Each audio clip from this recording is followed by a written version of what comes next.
dari Kota Pahlawan, Surabaya, 92,9 BFM.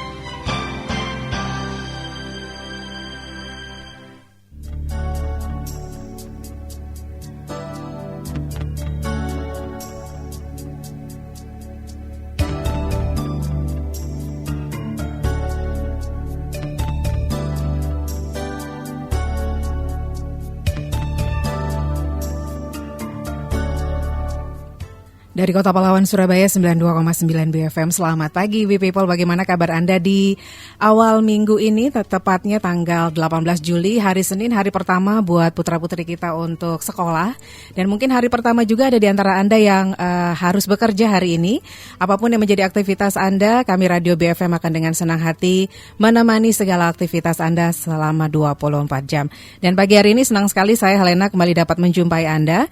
Dan kita akan berbincang-bincang mengenai sebuah tema yang sangat luar biasa, khususnya untuk kita para orang tua yang memiliki putra-putri yang beranjak remaja. Dan semoga perbincangan kami ini boleh menjadi berkat untuk Anda.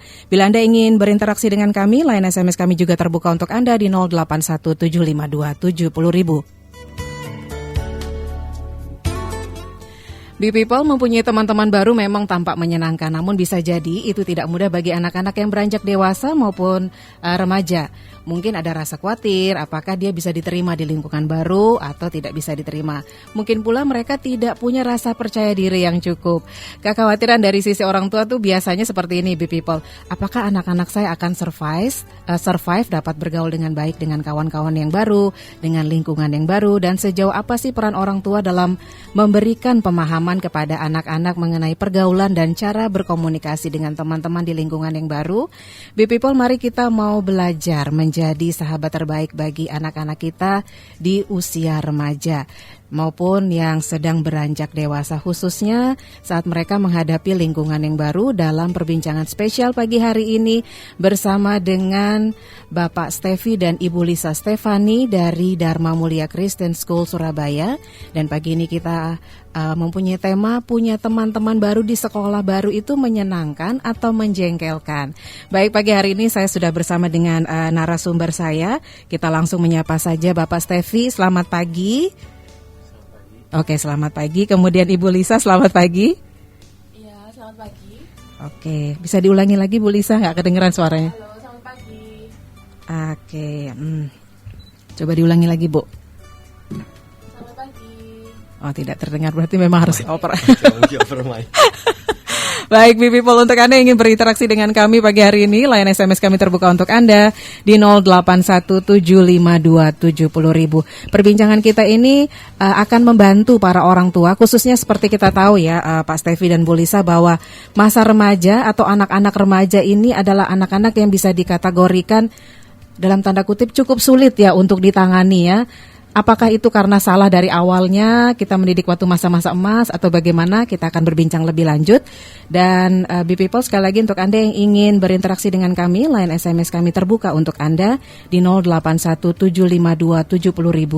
Dan nanti untuk Anda yang bertanya, ada 3 souvenir cantik yang akan diberikan oleh narasumber saya pagi hari ini. Baik, kita langsung pada pertanyaan pertama. Saat kita memiliki anak-anak yang beranjak remaja, apakah kita boleh melepas mereka begitu aja untuk memasuki sekolah yang baru, atau kita tetap sebagai orang tua harus mendampinginya? Silakan. Ya, jadi ketika kita memiliki anak-anak yang beranjak remaja, apakah boleh melepas ya saat mereka memasuki sekolah baru? Pendampingan sangat-sangat dibutuhkan. Jadi itu menurut kami merupakan fondasi atau basis ya. Bagaimana saya rasa mungkin bukan hanya pada saat anak masuk sekolah baru, tapi pada intinya bahwa ketika dalam masa pertumbuhan anak kita, pendampingan harus terus dilakukan secara intens. Mungkin memang spesifik kalau kita bicara sekolah baru, tentunya menghadapi lingkungan baru, beradaptasi dengan teman-teman yang berbeda, peraturan sekolah mungkin yang baru, terutama anak-anak yang mungkin naik ke jenjang berikutnya gitu ya, yang sebelumnya dari sekolah lain, itu tentunya lebih sulit. Jadi pendampingan dalam bentuk kita berusaha untuk fokus bagaimana pentingnya memahami dari sisi anak, karena seringkali kan kadang-kadang orang tua juga menyepelekan dengan statement, alah tenang aja, Nyonak, Mbak kamu pasti bisa apa, jadi menyepelekan, padahal kadang-kadang dari sisi anak itu memang sesuatu yang menakutkan gitu, sesuatu yang mengkhawatirkan buat dia, apakah dia bisa diterima di lingkungan barunya, atau apakah dia kalau misalnya ada yang datang mungkin bahkan dari luar kota, itu kan pasti sesuatu yang berbeda, kota yang berbeda, lingkungan berbeda, dan itu sebenarnya untuk menakutkan gitu ya. Jadi mungkin kita juga harus bagaimana berusaha memahami dari sisi anak, dalam artian mendampingi itu juga mengerti ketakutan, kebutuhan, jadi problemsnya, needs-nya dari anak-anak kita, dan diharapkan dari situ baru kita berusaha untuk berkomunikasi seperti apa dengan putra-putri kita untuk menghadapi lingkungan barunya di sekolah. Oke. Kalau seperti anak-anak remaja itu kan rasanya kalau didampingi itu buat mereka kayaknya saya kan udah gede ngapain maksudnya. Didampingi itu maksudnya seperti apa Pak? Apakah waktu ke sekolah kita anterin terus kita tungguin sebentar aja? Karena anak saya aja ya sudah nggak mau ditemani, apalagi remaja gitu Pak. Betul. Ya memang sebenarnya kalau kita sedikit melihat ke arah peraturan pemerintah yang baru ya, bahwa Menteri Pendidikan kita sempat memberikan himbauan agar hari pertama sekolah agar para orang tua disarankan untuk mendampingi dalam artian mengantar, bukan hanya mengantar sampai pintu gerbang, tapi juga mengantar sampai ke kelas dan berinteraksi dengan guru dan sekolahnya. Diharapkan agar walaupun orang tua pasti sebelumnya sudah sempat tahu tentang lingkungan sekolahnya, visi sekolahnya, dan istilahnya apa yang baik untuk anak saya dari sekolah ini, tentunya kan pasti sudah dilakukan riset sebelumnya. Cuman diharapkan memang interaksi dan pendampingan dalam artian itu komunikasi yang dilakukan oleh orang tua dengan sekolah itu harus lebih intens. Jadi bukan hanya pas nganter atau hari pertama aja, atau pas rapotan aja, atau pas bahkan kadang-kadang mohon maaf pas pelanggaran anak baru datang ke sekolah gitu ya. Tapi pendampingan dalam artian proses, memang ini kita ngomong selama 3 hari ke depan masa pengenalan untuk siswa baru di sekolahnya masing-masing. Jadi 3 hari ini penting untuk mendampingi, dalam artian juga kita berusaha menjalin komunikasi dengan gurunya, sekolah, bahkan mungkin sesama orang tua. Jadi mungkin sama orang tua yang kita belum saling kenal, kemudian kita kenalan, dan mungkin teman-teman sekelasnya, orang tuanya kita juga kenalan. Jadi anaknya kenalan dengan teman-teman baru, orang tuanya juga kenal dengan orang tua yang baru gitu. Kemudian mulai aktif untuk mungkin bisa membentuk grup WhatsApp atau apa yang bisa saling sharing tentang apa yang perlu diperhatikan gitu ya, apa yang menjadi tren pendidikan saat ini untuk anak-anaknya dan sebagainya. Jadi pendampingan itu lebih fokus bukan hanya mengantar, tapi lebih dalam, jauh lebih dalam artian menjalin komunikasi, berusaha memahami sekali lagi dari sisi anak maupun orang tua dan sekolah gitu ya. Dan itu interaksi itu harus dilakukan sekali lagi bukan hanya pada waktu 3 hari pertama aja di saat mereka baru, tapi sebenarnya seterusnya dalam masa pertumbuhan anak-anak kita gitu ya harusnya. Oke, baik ya. Apakah perlu Pak mengajak anak-anak kita yang remaja sering berkomunikasi dan memberi penjelasan mengenai dunia pergaulan? Bu Lisa mungkin? Ya, Pak, selamat pagi. Ya, menurut saya sih kalau mengajak anak-anak berkomunikasi seperti itu sangat penting. Tapi ya perlu diingat juga komunikasinya bukan hanya secara permukaan saja. Misalnya anaknya pulang sekolah, ditanya gimana di sekolah, lancar?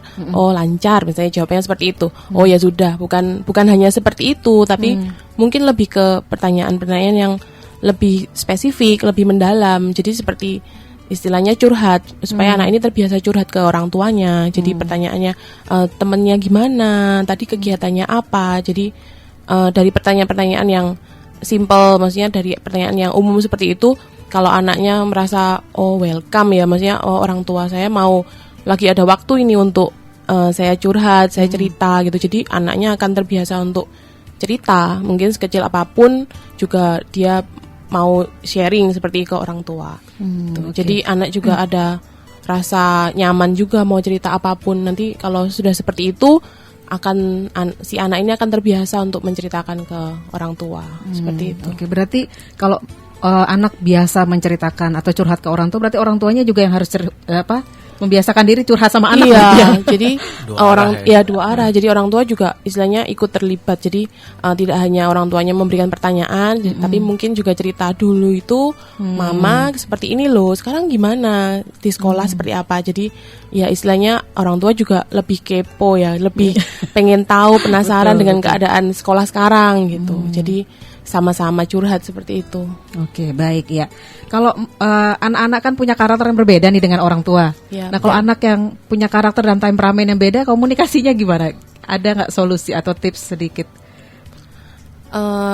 Ya memang tipe-tipe anak berbeda. Ada yang mungkin anaknya memang suka ekspresif, jadi apapun itu diceritakan itu akan jauh lebih mudah daripada anak yang pemalu. Jadi misalnya ditanya, oh ya aman-aman aja, tapi Ya, itu paling sering kayaknya, paling sering itu. Sebenarnya Jadi nggak aman. sebenarnya nggak aman. Jadi kadang ya untuk anak-anak seperti ini ya mungkin kita bisa sebagai orang tua juga tidak satu kali tanya, oh ya sudah aman, tapi ya rasa ingin tahu dari orang tua ini juga harus tetap dijaga gitu. Tapi memang ada batasan-batasan, jangan sampai anak kita ini merasa terusik gitu. Jadi pasti kita bisa lihat anak ini celahnya di mana ya ketika anak ini kelihatannya lagi enak moodnya. Nah kita dan momennya mungkin nggak pas di rumah, misalnya pasti ajak jalan-jalan kemana, situasinya mendukung, bisa kasih pertanyaan yang akhirnya mengarahnya ke keadaan di sekolah, terus pergaulan dengan teman-teman, seperti itu. Oke, baik ya. Tadi kan sudah disinggung sama Bu Lisa sedikit tadi kalau komunikasi yang kurang bagus itu bisa mempengaruhi anak dalam bergaul di sekolah ya. Nah itu Iya, gimana betul. kalau untuk anak-anak remaja, gimana kalau mereka pas masuk lingkungan baru, terus nggak punya teman, terus merasa kesepian di sekolah. Nah apa yang harus dilakukan orang tua? Apalagi anaknya tuh nggak pede gitu. Nah itu apa yang harus dilakukan orang tua untuk anak yang masuk lingkungan baru ini seperti? Silakan. Mungkin caranya misalnya anak ini nggak pede, jadi orang tua bisa membantu memfasilitasi dengan misalnya mengenalkan anak ini ke komunitas yang baru. Jadi semakin mereka intens bertemu dengan orang banyak, maka kan anak ini akan terbiasa bertemu dengan banyak orang. Jadi kita istilahnya meletakkan anak ini ke tempat di mana dia tidak ada cara lain selain dia berkenalan dengan anak yang baru dia ketemu itu gitu. Jadi orang tua juga tidak hanya menanyakan tapi juga memberikan solusi. Jadi ya menggiring anak ini ke tempat-tempat atau ke komunitas yang dia bisa join, yang mana dia bisa lebih banyak interaksi dengan orang lain seperti itu. Itu kalau anak ini tidak pede ya, jadi cenderung pemalu seperti itu. Oke, baik ya. Semoga ini menjawab pertanyaan dari yang sudah mengirimkan SMS. Terima kasih 0787 ya. Ini tadi menanyakan gimana kalau anaknya nggak pede. Ya, Cuman kalau rasanya kalau nggak pede atau nggak percaya diri itu cukup sulit ya untuk menghilangkannya. Mungkin ada tips. Apakah mungkin Pak Stevi atau Bu Lisa pernah mengalami nggak pede? Mungkin semua dari kita mungkin pernah lah ya. Iya. Pada momen-momen tertentu merasa nggak pede. Cuman mungkin khususnya kalau ini secara praktikalnya tipsnya, memang yang paling dasar menurut kami pola komunikasi antara orang tua dan anak ini yang harus benar-benar menjadi sekali lagi landasan paling utama gitu. Jadi karena orang tua itu tentunya mengenal sekali lagi anaknya baik secara behavior, secara karakter semuanya, bahkan mungkin gaya belajarnya anak kita itu kita hafal. Jadi sebenarnya dari seseorang atau dari lingkungan yang paling mengenal anak ini, itulah yang paling bisa mengarahkan dia untuk bagaimana menumbuhkan kepercayaan dirinya. Dan sebenarnya memang sekali lagi sulit kalau menumbuhkan kepercayaan diri itu dari eksternal ya, maksudnya dari orang lain. Jadi memang kadang-kadang kita seperti yang tadi disampaikan Miss Lisa bahwa terkadang mungkin harus ditempatkan di suatu komunitas atau di suatu lingkungan yang sebenarnya dalam tanda kutip memaksa dia untuk harus bergerak gitu. Karena kita harus melihat, tentunya kita mengenali, wah anak saya ini punya talent di sini atau passion di sini. Mungkin kita bisa dari situ. Oke, kita akan cari komunitas yang dia benar-benar enjoy. Otomatis kalau dia menikmati itu, harapannya dia lebih pede kan. Berarti kan ini loh sesuatu yang kamu bagus di situ. Jadi kamu harus pede, punya percaya diri gitu. Jadi nggak semua orang bagus di semuanya kan, nggak ada yang 100% perfect gitu ya. Jadi kamu bagus di sini, orang lain bagus sana, dan itu kita bantu arahkan ke anak kita untuk menggali itu sendiri, mengeksplor itu, dan akhirnya dia sadar, iya ya, kasarannya kalau kita bilang saya juga nggak jelek-jelek amat gitu, saya nggak parah-parah banget gitu ya. Terkadang hal seperti itu memang bisa menjadi solusi lah ya secara praktek realnya, gimana untuk menumbuhkan, mungkin kalau menghilangkan susah, mungkin menghilangkan kepercayaan diri. Misalnya kalau benar-benar anaknya nggak pede kemudian mau dihilangin 180 derajat berubah, yang dulunya nggak pede tahu-tahu wah begitu. Mungkin saya rasa sekali lagi setiap dari kita ada momen-momen kita nggak pede, cuman bagaimana kita berusaha untuk membuka itu di diri anak kita, dan benar-benar anak-anak kita bisa mengenali gitu bahwa sekali lagi setiap orang punya strength, punya weakness gitu. Jadi dengan mengenali itu otomatis harapannya dia bisa mulai fokus pada strength-nya, kekuatannya, dan itu pelan-pelan menumbuhkan kepercayaan dirinya dari dalam. Gitu. Baik ya, terima kasih. People, untuk Anda yang ingin berinteraksi, ingin bertanya langsung dengan narasumber saya di pagi hari ini dengan Miss Lisa dan Mr. Steffi. Ya, pagi ini Anda bisa bergabung dengan kami di 0817527000, dan People, kami akan kembali sesaat lagi.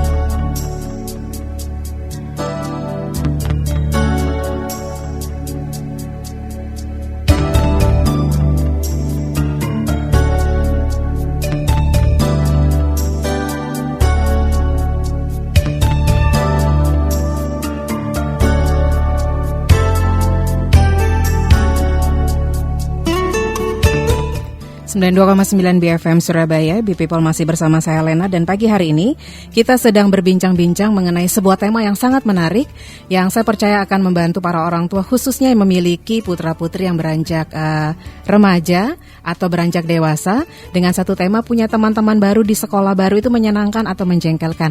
Kita sedang berbicara untuk anak-anak dengan range usia remaja sampai dewasa ya, karena tidak mudah juga untuk anak-anak yang seusia remaja ini untuk lebih banyak berkomunikasi dengan mereka, karena banyak sekali kesulitan dari orang tua untuk bisa berkomunikasi dengan usia-usia ini. Tapi pagi hari ini kami harap perbincangan kami boleh menjadi satu solusi bahwa ternyata tidak sesulit yang kita bayangkan, bahwa anak-anak kita tetap menjadi anak-anak yang luar biasa yang bisa kita ajak komunikasi dan bisa kita bantu untuk menemukan masa depan mereka. Baik, kita akan kembali berbincang-bincang dengan Mr. Steffi dan Miss Lisa Stefani pagi hari ini dari Sekolah Dharma Mulia Kristen School. Dan untuk Anda yang ingin berinteraksi dengan kami, line SMS kami terbuka untuk Anda di 0817527000, dan mohon mengetikkan nama Anda di awal dari SMS Anda, karena itu akan memudahkan kami untuk menyapa Anda. Kemudian ada 3 souvenir cantik yang akan diberikan pagi hari ini untuk Anda yang bertanya, dan tentunya pertanyaannya dipilih ya People ya. Kalau pertanyaan yang biasa-biasa aja kayaknya nggak bakalan dapat ya. Tapi kalau pagi ini ada sesuatu yang memang Anda tahu ini tidak saja jadi pertanyaan Anda, tapi pertanyaan Anda ini bisa menjadi berkat buat orang lain, silakan line SMS kami terbuka untuk Anda di 0817527000. Baik, Mr. Steffi dan Miss Lisa. Kemudian pertanyaan berikutnya nih, apakah tahapan apa saja yang harus dilakukan orang tua dalam melakukan pendampingan anak remaja di lingkungan yang baru agar mereka dapat survive? Nah, survive-nya ini yang memang sangat penting. Kadang-kadang anak-anak kalau sudah malas banget ya sekolah di situ, kayaknya keluar aja mah, pindah aja apa atau gini. Nah, itu kan padahal mencari sekolah tidak semudah membalikkan telapak tangan ya. Baik ya, silakan. Oke. Yang pertama pasti sekali lagi menjalin komunikasi itu penting. Jadi agar anak dapat survive, tentunya komunikasi terhadap anak maupun dengan sekolah itu sangat-sangat krusial sekali lagi.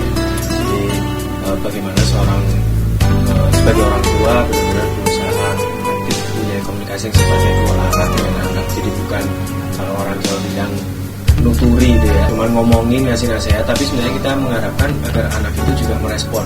Komunikasi yang baik kan selalu dari dua pihak, adalah komunikasi yang istilahnya saling ada tanggapan didasari oleh trust, jadi satu sama lain, saling menghargai satu sama lain, saling memahami satu sama lain, baru komunikasi yang baik akan tercapai. Jadi kita benar-benar menyatakan di sini menjalin komunikasi dengan orang tua, dengan sekolah ya, anak itu benar-benar komunikasi di sekolah ulanganmu gimana, bisa nggak, gimana. Rata-rata mungkin ya, kebanyakan kita menganggap itu sebagai komunikasi, hal jauh daripada itu. Komunikasi mereka harus deep, memahami apa yang menjadi kepentingan dia, apa yang menjadi kesenangan dia, itu kita harus saling. Dan yang kedua mungkin ada terkadang kita bicara situasi di mana kalau kita mau menghilangkan ketakutan anak ketika kita menghadapi, ketika anak takut, ya dia bisa survive, saya bisa survive nggak ya, ini menakutkan, mengkhawatirkan, kadang-kadang malah ditakut-takutin. Itu tanpa disadari sebenarnya malah membuat anak itu semakin luar biasa takutnya, kan? Ya dengan mudah kita malah atau bahkan meremehkan, itu aja nggak bisa sih, kalau kamu nggak sekolah nanti gini-gini loh. Jadi akhirnya itu malah membuat dia semakin tertekan. Ini berusaha survive, ya kita sebagai orang tua bukan malah memotivasi, kita menganggap bahwa motivasi itu bisa dilakukan dengan cara seperti itu, tapi sebenarnya nggak mungkin terjadi. Malah anak ini semakin tertekan dan semakin melihat kenyataan lingkungan baru, sekolah baru, itu suatu yang bagaimana kalau kita juga berusaha merubah kebiasaan itu dari sisi orang tua lebih positif, atau mungkin menggunakan kalimat-kalimat yang lebih positif gitu ya. Malah sifatnya negatif mungkin, tapi lebih motivasi. Kamu pasti bisa. Kalaupun kamu kesulitan itu karena kamu belum. Jadi nantinya kalau kamu sudah ketemu pasti kamu bisa. Jadi sesuatu yang memang sifatnya harus positif. Itu yang akan mempengaruhi dalam membentuk mindsetnya anak itu agar nggak menakutkan, menyeramkan. Dan sekali lagi pentingnya kita melakukan itu berarti kita penting sekali benar-benar memahami dari sisi anak sekali. Oke. Karena kayaknya kalau dari segi menakut-nakuti itu sepertinya udah dari pola yang cukup lama ya. Kalau kita ditakutin supaya ya semua orang jadi takutin supaya anaknya lakukan ini gitu ya. Itu cukup. Makanya kemarin waktu kita sempat share itu contoh sederhananya kan kadang-kadang saya sendiri kadang-kadang tanpa disadari melakukan itu kan. Iya. Saya makan bongkar di barang siapa? Iya. Takutnya dari hal yang paling sederhana. Jadi akhirnya membuat tanpa disadari lingkungannya membentuk anak, dia kan sangat takut dengan situasi baru karena itu banyak marah. Nggak mungkin juga yang pertama, yang kedua nggak mungkin nggak kenal bisa marah-marah. Jadi seakan-akan akhirnya tanpa disadari kita membentuk anak kita itu dengan cara menakut-nakut itu membuat dia semakin berpikir lingkungan baru menyenangkan, orang baru itu sangat menakutkan, atau bahkan lebih ekstrim orang baru itu selalu jahat. Kita melihat zaman sekarang kita malah ngomongin nanti kalau nanti kamu ada orang ini kamu mati aja. Jadi menakutinya sampai se-ekstrim itu, walaupun tentunya pasti di satu sisi kita tahu dunia ini seperti apa. Jadi menurut saya kita harus membekali anak itu tahu mana yang benar, mana yang salah gitu. Jadi itu dengan harapan dia juga bisa bersikap seperti apa gitu. Jadi terutama terhadap lingkungan.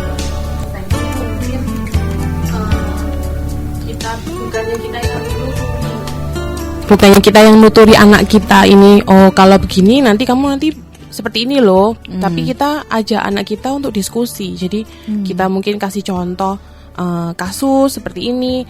Biarkan anak ini yang berpikir. Jadi kita diskusi dengan anak kita supaya kita ajak dia berpikir kalau kita melakukan ini apa ya kira-kira akibatnya. Jadi anak ini kan sadar dengan sendirinya kalau perbuatannya seperti itu tuh salah, akibatnya seperti ini. Jadi kadang anak-anak zaman sekarang ini memang kalau kita yang memberikan semuanya, jadi kita yang nuturi itu mereka merasa tidak langsung percaya. Jadi mereka cenderung mau coba mungkin. Jadi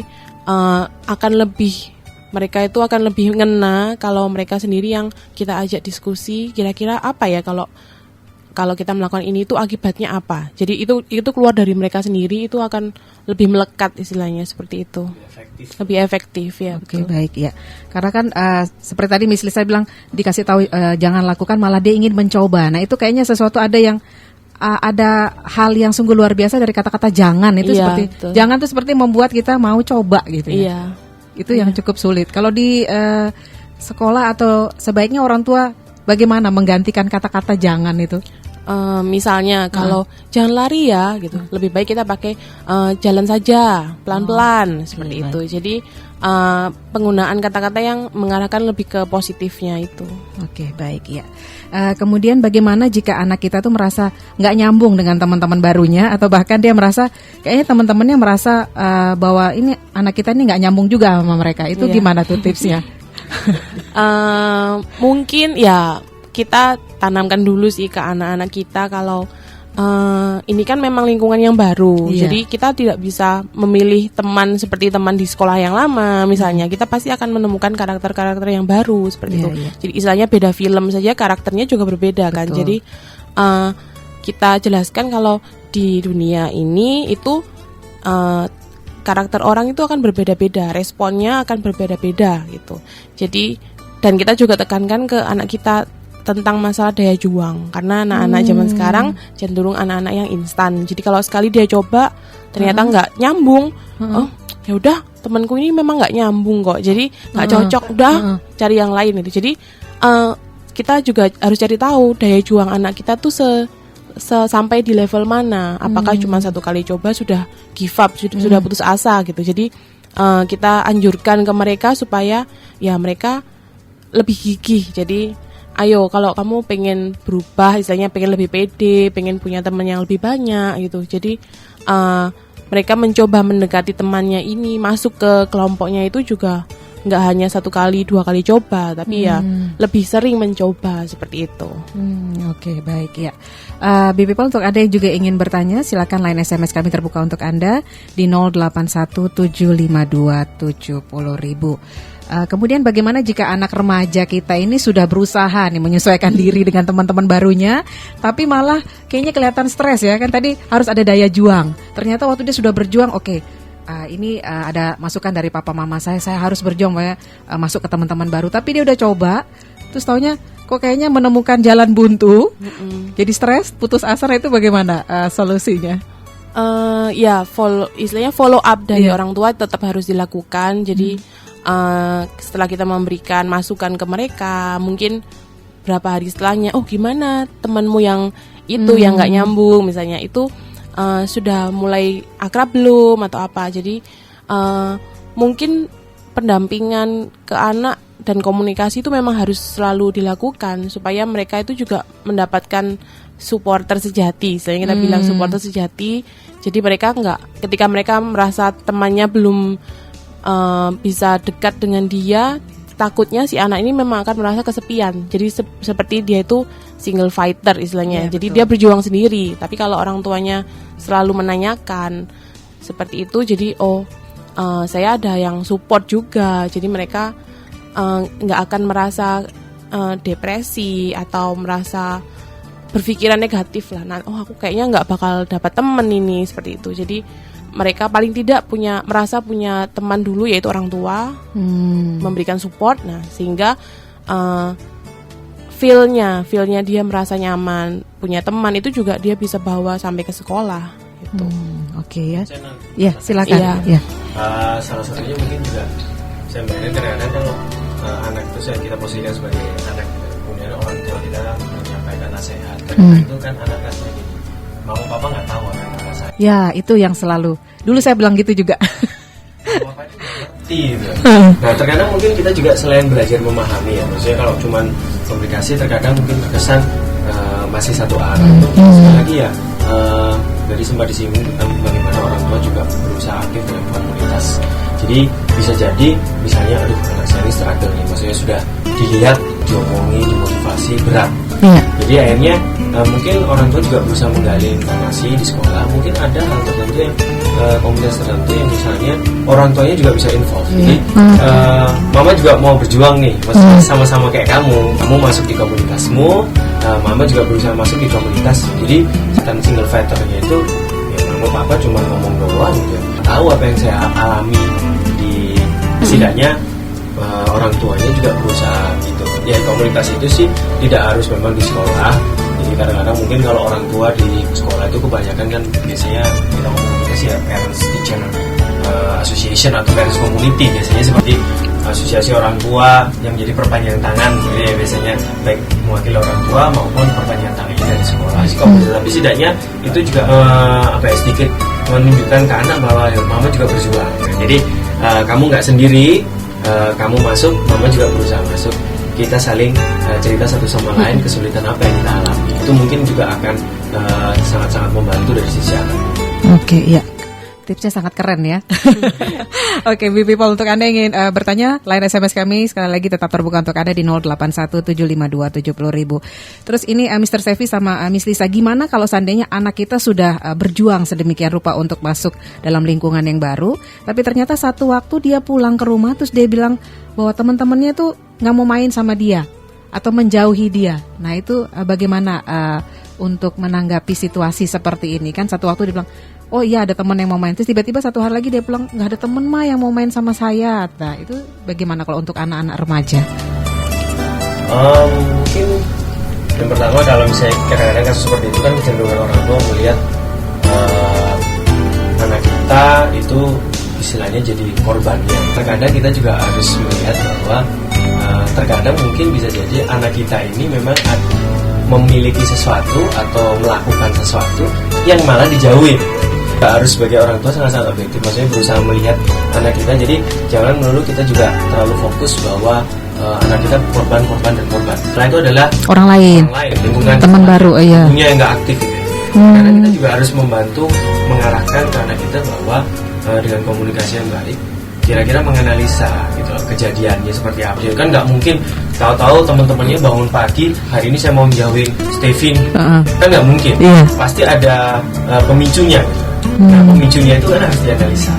Dengan harapan kita menganalisa pemicu itu bisa sedikit banyak memberikan pandangan bahwa kamu harus apa sebagai seorang anak di lingkungan barumu, dan mungkin apa yang harus kamu lakukan agar kamu nggak mendapatkan respon seperti itu. Berusaha membalanskan antara jangan terlalu fokus melihat ini sesuatu yang kayaknya pasti akan terjadi ya, seperti betul. Ini ya. Iya. Ya, saya menambahkan Mr. Steffi, ya kembali lagi komunikasi dari orang tua itu kita berdiskusi di awal, dan kita selalu diskusi dengan anak supaya anak kita ini bisa tahu mana yang baik, mana yang tidak baik, mana yang harusnya dilakukan, mana yang tidak harus dilakukan, supaya ya ini kita mungkin anak kita menjadi korban, istilahnya korban bullying, jadi yang dikerjain misalnya, yang digodain terus di kelas. Tapi mungkin juga ketika anak kita ini tidak tahu mana yang benar dan mana yang salah, anak kita ini terjebak bahwa dan tidak menyadari kalau dirinya malah yang sering menggodain temannya, yang membuat teman-temannya itu menjauhin dia seperti itu. Baik. Kalau seandainya anak dalam situasi seperti ini, apakah perlu orang tua datang juga ke sekolah, nanyain ke gurunya, atau bagaimana? Kan tadi kita juga sebagai orang tua enggak langsung lihat, punya anak saya korban, dan nyalain guru dan sekolah dan teman-temannya. Apakah perlu orang tua untuk datang juga ke sekolah, istilahnya investigasi? Ya, investigasi. Mungkin dari awal komunikasi dengan sekolah, terutama misalnya wali kelas. Wali kelas itu juga perlu dilakukan. Jadi supaya kita bisa tahu update. Jadi update keadaan anak kita di sekolah gitu. Karena memang ada juga anak yang di rumah ini, anak ini seperti ini, tapi ternyata di sekolah dia mempunyai karakter yang lain karena kondisi teman-temannya, kondisi lingkungannya. Jadi hal itu juga perlu kita cross check, istilahnya cross check ke wali kelas juga dan dengan pihak sekolah, supaya kita bisa tahu. Jadi misalnya ada satu kasus, nantinya kita tidak hanya menilai, menganalisa kasus itu dari sisi anak kita sebagai karakter yang kita tahu di rumah, tapi juga dengan karakter yang dia ada di sekolah itu gitu. Karena memang ada beberapa kasus anak yang dia punya jadi dia menanggapi sesuatu, reaksinya terhadap sesuatu itu berbeda ketika dia di rumah dengan di lingkungan sekolahnya itu gitu. Oke, ya. Baik, ya. Kemudian bagaimana kalau anak kita itu jadi istilahnya korban bullying dan pelaku, dia juga sebagai pelakunya gitu ya. Kan kadang-kadang anak-anak nggak sadar tuh ngejek-ngejekin temennya gitu ya. Betul. Nah itu ternyata satu waktu dia diejek juga. Nah itu kan pasti sepertinya itu udah biasa ya. Itu akan terjadi. Nah itu bagaimana untuk bisa membantu anak supaya tidak terlibat dalam hal-hal ini yang bisa dikatakan bullying itu kan hal yang negatif ya. Nah itu bagaimana?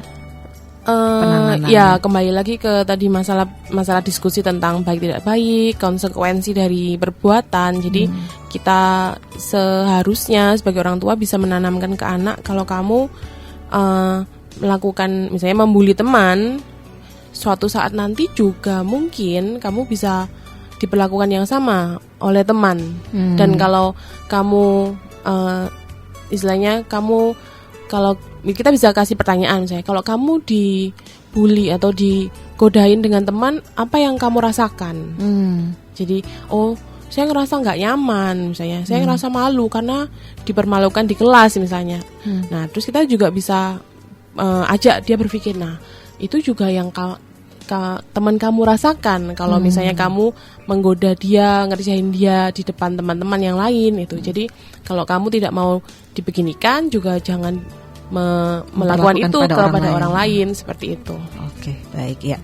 People, untuk Anda yang ingin bertanya kepada narasumber saya pagi hari ini, line SMS kami terbuka untuk Anda di 0817527000. Dan setelah satu lagu ini kita akan kembali lagi dan kita akan membahas pertanyaan yang sudah Anda kirimkan ke 0817527000.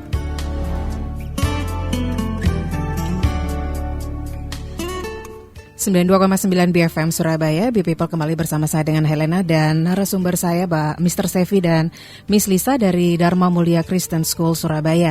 Dan pagi hari ini kita sedang membahas sebuah tema, punya teman-teman baru di sekolah baru, menyenangkan atau menjengkelkan. Ini kita khusus berbicara untuk anak-anak kita yang remaja atau sudah beranjak dewasa. Dan untuk Anda yang ingin bertanya, masih ada kesempatan untuk Anda. Anda bisa mengirimkan SMS ke 0817527000 dan mohon mengetikkan nama Anda di awal, karena itu memudahkan kami untuk menyapa Anda, karena tidak kenal maka tidak sayang. Nggak enak dong kalau ngobrol sama orang nggak tahu namanya ya. Baik people, saya nantikan SMS Anda, masih ada banyak kesempatan untuk Anda. Dan pagi ini saya ingin menyapa Anda yang sudah mengirimkan SMS dengan 4 digit di belakang 1602 ya. Terima kasih untuk SMS Anda. Gimana tipsnya untuk membimbing anak? Sebenarnya anak pandai dalam belajar sekolah padahal nggak pernah belajar di rumah. Nah ini tipsnya bagaimana? Apakah memang orang tuanya senang kalau lihat anaknya langsung pegang buku atau bagaimana? Silakan. Oke, iya. Ya ini menarik ya, anaknya pandai di sekolah tapi nggak belajar di rumah dan membuat orang tua nggak nyaman gitu. Karena jadi bagusnya kalau melihat pertanyaan dari ibu ini bahwa sekali lagi nilai secara akademik itu bukan patokan utama itu. Jadi dia mungkin ingin anaknya itu ya secara knowledge oke, tapi secara karakter juga oke.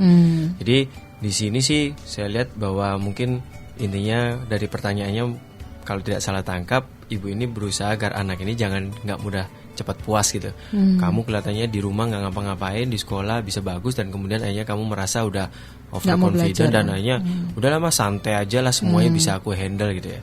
Dan dia mungkin ibunya merasa kok seperti ini gitu loh, dan takutnya mungkin sekarang kamu bisa berhasil, tapi kan ada momen misalnya sepandai-pandainya tupai melompat melompat pasti jatuh gitu ya.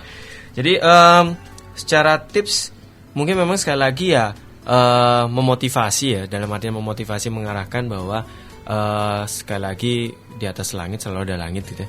Jadi mungkin anak ini mungkin bisa diarahkan dalam artian bahwa motivasinya mungkin kamu saat ini memang begini, tapi jika kamu memang belajar lebih, tentunya hasil ini pasti akan lebih jauh di atas ini gitu ya.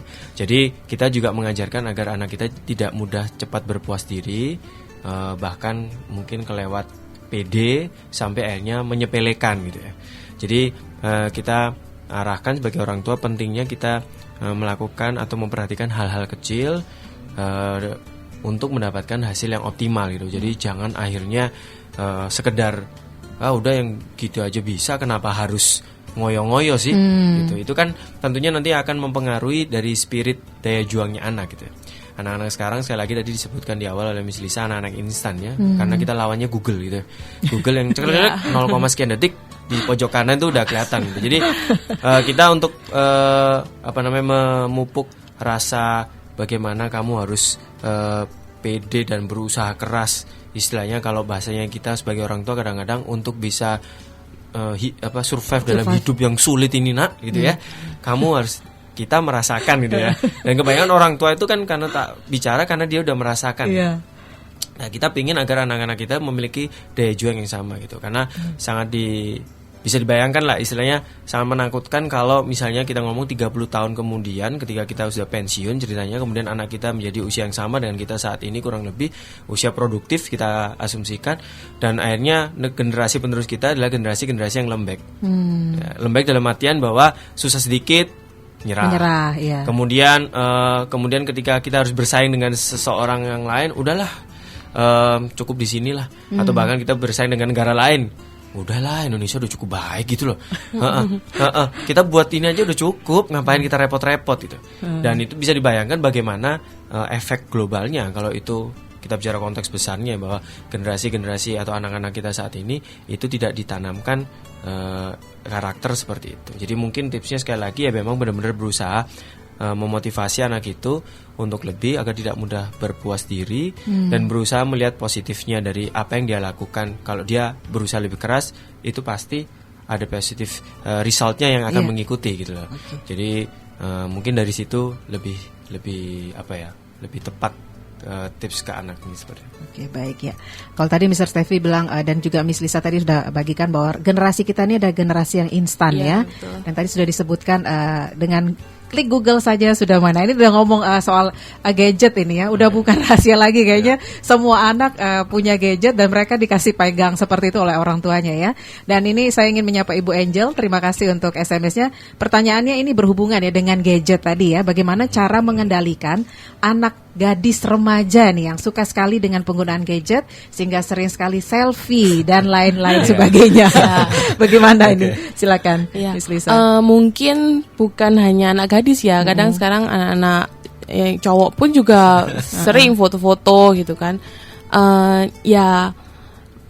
Kebiasaan anak-anak seperti ini mungkin juga bisa direfleksikan juga misalnya dari sisi orang tua juga refleksi apakah orang tuanya sendiri juga sering pegang gadget, jadi waktu sampai di rumah sudah pada pulang semua di rumah, bahkan waktu makan bareng pun gadget masih di tangan seperti itu. Jadi kadang juga anak-anak juga melihat kebiasaan dari orang tua. Jadi ketika dia lihat orang tua ini sebagai mentor hidup, jadi ketika orang tua juga pegang gadget, dia merasa itu hal yang tidak apa-apa. Jadi dia juga melakukan seperti itu.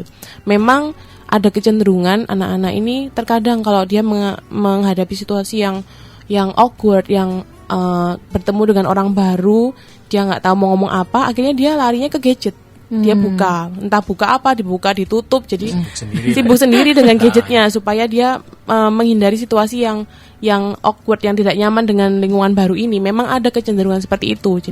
Jadi ya dibiasakan juga sih ke anak-anak mungkin pembatasan pemakaian atau kalau memang penggunaan gadgetnya untuk komunikasi, karena memang ada anak yang ketika komunikasi secara langsung dengan orang tua tidak bisa seterbuka ketika orang tuanya ini menyapa atau menanyakan kabarnya lewat gadget. Ada anak yang seperti itu, jadi dia terbiasa curhatnya lewat chatting. Memang ada lewat tulisan. Ya, memang ada yang seperti itu. Jadi ya mengenali karakter anak masing-masing juga gitu. Oke, baik ya untuk Ibu Angel, semoga ini menjawab pertanyaannya. Mr. Steffi mungkin mau menambahkan untuk selfie? Nah sih, saya rasa itu memang fenomena yang inilah ya, memang sejak adanya. Ininya bahwa sebenarnya kalau kita ngomong teknologi itu susah emang. Kita ngomong susah dalam artian mau di blok sedemikian rupa nggak mungkin. Jadi kita nggak mungkin batasin kayak zamannya kita dulu mungkin kecil. Kamu boleh nonton TV cuman hari Sabtu, gitu ya. Sekarang udah nggak mungkin, mereka nggak nonton TV nggak apa-apa. Dan kita juga nggak bisa melakukan hal yang serupa dengan anak kita zaman sekarang. Bahwa kamu nggak boleh pegang gadget kalau nggak hari Jumat, Sabtu, Minggu. Which is nggak mungkin gitu. Karena ini kita ngomong di era generasi anak-anak kita, generasi Z, generasi C, apapun istilahnya, itu generasi di mana teknologi informasi begitu luar biasa. Dan sebenarnya kita lihat banyak positive values-nya juga dari situ gitu ya, perkembangan ini. Jadi memang kalau ibu ini mengalami permasalahan dalam artian gadis remajanya, yang pertama memang sekali lagi sebenarnya itu agak normal sih Bu ya. Maksudnya dia karena kan usia-usia remaja itu usia di mana dia butuh pengakuan. Iya.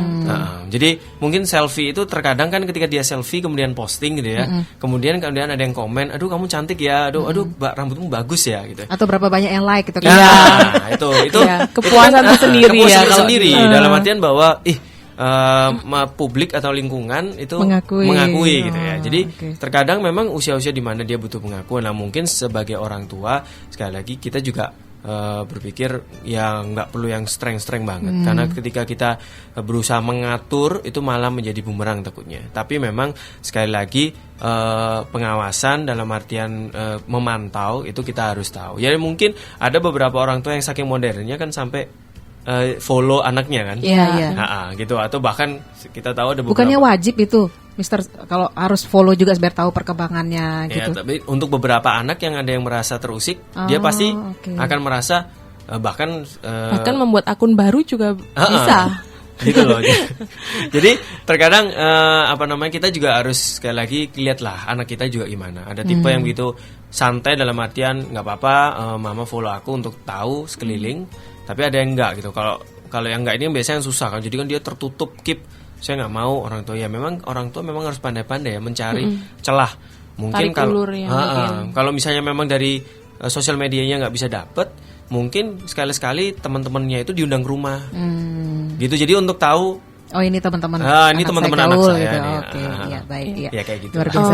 Mungkin juga gini, orang tua juga bisa share sesuatu misalnya. Kalau tentang selfie saya pernah baca sih Kak, menurut penelitian. Jadi orang tua ini bisa share. Jadi jangan langsung kamu jangan selfie terus ya. Nanti gini-gini. Enggak, caranya mungkin bukan seperti itu, tapi seperti orang tua ini cerita. Ini loh mama itu baca loh tadi di sini atau dengar loh dari siapa, katanya ada penelitian bilang kalau orang yang kecenderungan sering selfie itu kecenderungan untuk mengalami apa itu lebih besar ya. Jadi share aja, jadi biar anak ini mikir sendiri. Atau mungkin kalau dia masa sih benar, mungkin dia akan browsing sendiri, betul. cari tahu seperti itu. Jadi biarkan anak ini berpikir dulu mana yang betul, mana yang salah lagi itu. Oke, baik ya. Terima kasih untuk jawabannya. Kemudian Ibu Ana ya, terima kasih untuk SMS-nya. Bagaimana jika anak kita menyesuaikan diri dengan lingkungan dan teman-teman barunya, tapi ternyata lingkungan atau teman-teman barunya belum bisa menyesuaikan diri dengan anak tersebut? Apakah memang lingkungan yang harus menyesuaikan diri dengan anak kita, atau anak kita yang memang harus membaur? Itu bagaimana tipsnya? Ya yang pertama mungkin terkadang sekali lagi kita juga harus melihat sejauh apa anak kita melakukan sesuatunya gitu. Jadi tadi di awal sempat saya juga singgung bahwa terkadang kita kan juga melihat bahwa karena sebagai orang tua kita melihat bahwa anak kita itu sudah udah yang paling baik, udah melakukan maksimal gitu ya. Saya bicara gini bukan berarti mengatakan bahwa ibu ini juga melihat itu, tapi kita benar-benar harus melihat ini secara balance antara apa yang sudah dilakukan anak dan bagaimana lingkungan itu melihat gitu. Jadi dengan begitu orang tua menganalisa ketidak matchnya, istilahnya nggak matchnya itu kenapa gitu kan. Saya rasa dalam lingkungan sosial itu hampir nggak mungkin ya, maksudnya benar-benar lingkungan menolak 100% orang atau seseorang atau seorang anak yang memang pada dasarnya, apalagi kalau kita ngomong anak ini udah berusaha. Saya rasa sih sebenarnya kecuali lingkungan itu memang benar-benar lingkungan yang dalam tanda kutip memang benar-benar nggak sehat, mungkin. Cuman saya bayangkan harusnya kalau lingkungan normal ketika ada seseorang baru dan orang ini udah berusaha, harusnya sih bisa terjadi interaksi yang positif. Jadi kita orang tua mungkin bisa mencari tahu tidaknya di mana, kemudian dari situ benar-benar menganalisa problemnya gitu ya. Jadi menganalisa kenapa anak saya tidak diterima dan lingkungan ini kira-kira mengharapkan seperti apa. Nah mungkin tadi yang seperti saya sampaikan, mungkin kalau perlu teman-teman ini mungkin sekali-sekali gimana kalau mama undang teman-temanmu makan di rumah atau traktir. Jadi biar orang tuanya menganalisa kan tahu, ini teman-temannya kan membantu gitu loh. Jadi kadang-kadang kan anak-anak kan kesulitannya juga karena how to-nya bingung. Jadi maksudnya betul. Dia kesulitan gitu loh. Dalam usia pertumbuhan dia harus secara seakan-akan bebannya kan berat, harus masuk ke semua lini, bisa diterima di teman-temannya. Jadi kadang-kadang kan ya tahu problem anak remaja, iri hati apa itu kan selalu akan terus terjadi gitu. Jadi terkadang bisa jadi memang anak kita sudah melakukan yang baik, tapi mungkin ada sesuatu yang diharapkan. Jadi sekali lagi ya memang susah ya mengharapkan lingkungan untuk memahami dia. Cuman sekali lagi kalau memang itu ingin benar-benar masuk match bersinergi dengan baik antara lingkungan dengan anaknya, saya rasa memang ada beberapa hal khusus yang harus dilakukan lebih. Jadi jangan menyerah, ya nggak bisa, ya udah anak saya nggak terima, udah kamu cari teman lain aja. Karena itu juga bagian dari menghadapi masalah kan. Jadi how to solve the problem istilahnya kan gitu. Dan itu akan menjadi bekal utama juga untuk pertumbuhan anak itu. Jadi dalam lingkungan manapun, pekerjaan manapun, hal itu akan kamu hadapi. Iya, gitu. betul. Jadi nggak sekarang aja, nanti kamu seterusnya juga mungkin ada penolakan. Kita sendiri di lingkungan kerja banyak yang sikut-sikutan, menolak. Ini orang baru nih, sok ancaman pintar, baru, ancaman baru kayak gitu. Padahal kita nggak do nothing gitu. Maksudnya kita masuk baik-baik, kita ramah dengan semua orang, tapi orang lain yang nggak mau deket sama kita. Jadi kita juga harus melihat itu dengan objektif itu aja. Oke, baik. Miss Lisa, ada yang mau ditambahkan? Ya mungkin seperti ini, misalnya terus si anak ini menyampaikan, loh temenku ini juga loh nggak mau berubah, nggak mau berusaha misalnya. Ya mungkin orang tuanya juga bisa menanggapinya seperti ini. Kalau misalnya kamu saja yang berusaha untuk mengenal lebih dekat, ya nantinya yang akan mendapatkan banyak pelajaran kan kamu, seperti itu. Jadi soft skill ini, skill untuk berkomunikasi ini kan ya kita mau belajar ya dari pengalaman, dari kejadian-kejadian yang ada. Jadi kalau memang temannya dia tidak mau berusaha juga, ya sudah, berarti nanti dia tidak akan mendapatkan atau tidak akan belajar sesuatu yang kamu dapatkan, seperti itu. Jadi kita tanamkan seperti itu ke anak kita. Oke, baik ya.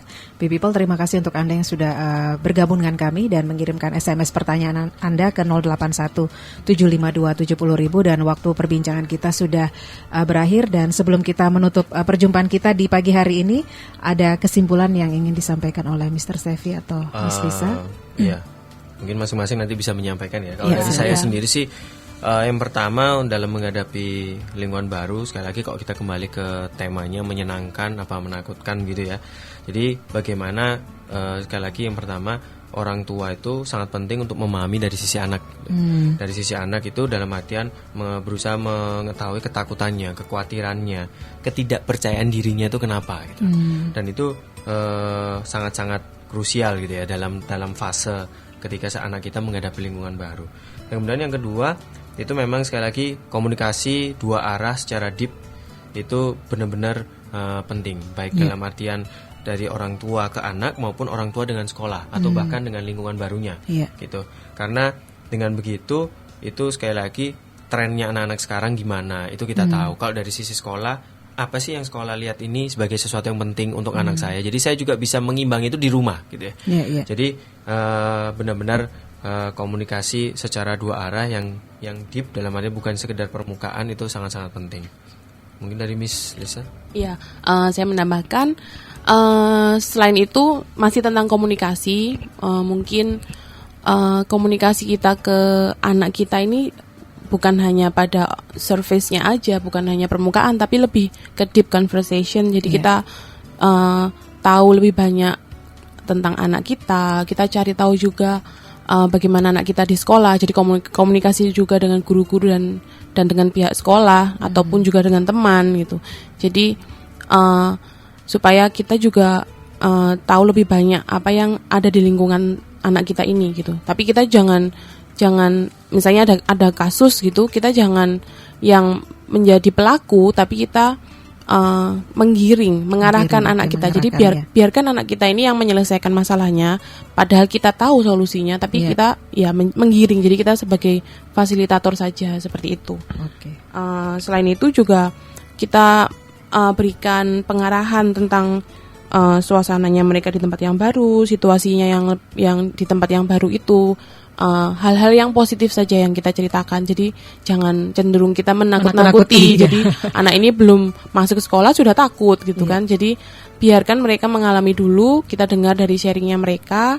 Kalaupun mereka sharingnya negatif, kita coba pancing. Pasti mereka menemukan hal positif kok dari tempat yang baru itu. Jadi kita gunakan sharing dari mereka yang positif-positif ini untuk selalu membuat itu ya yang kita ingatkan ke dia gitu. Baik ya. Terima kasih untuk waktunya Mr. Steffi sama Miss Lisa. Ya, sama-sama. Iya, sukses untuk Dharma Mulia Christian School ya. Ya. Dan untuk Anda Terima kasih. B-People juga yang ingin berkonsultasi atau bertanya tentang parenting, Anda bisa mengirimkan WA atau SMS ke 082 257 257 022. Sekali lagi untuk konsultasi dan pertanyaan tentang parenting, Anda bisa berkonsultasi melalui nomor WA atau SMS ke 082 257 257 022. Baik B-People, sukses selalu untuk Anda dan saya Helena akan tetap bersama-sama dengan Anda.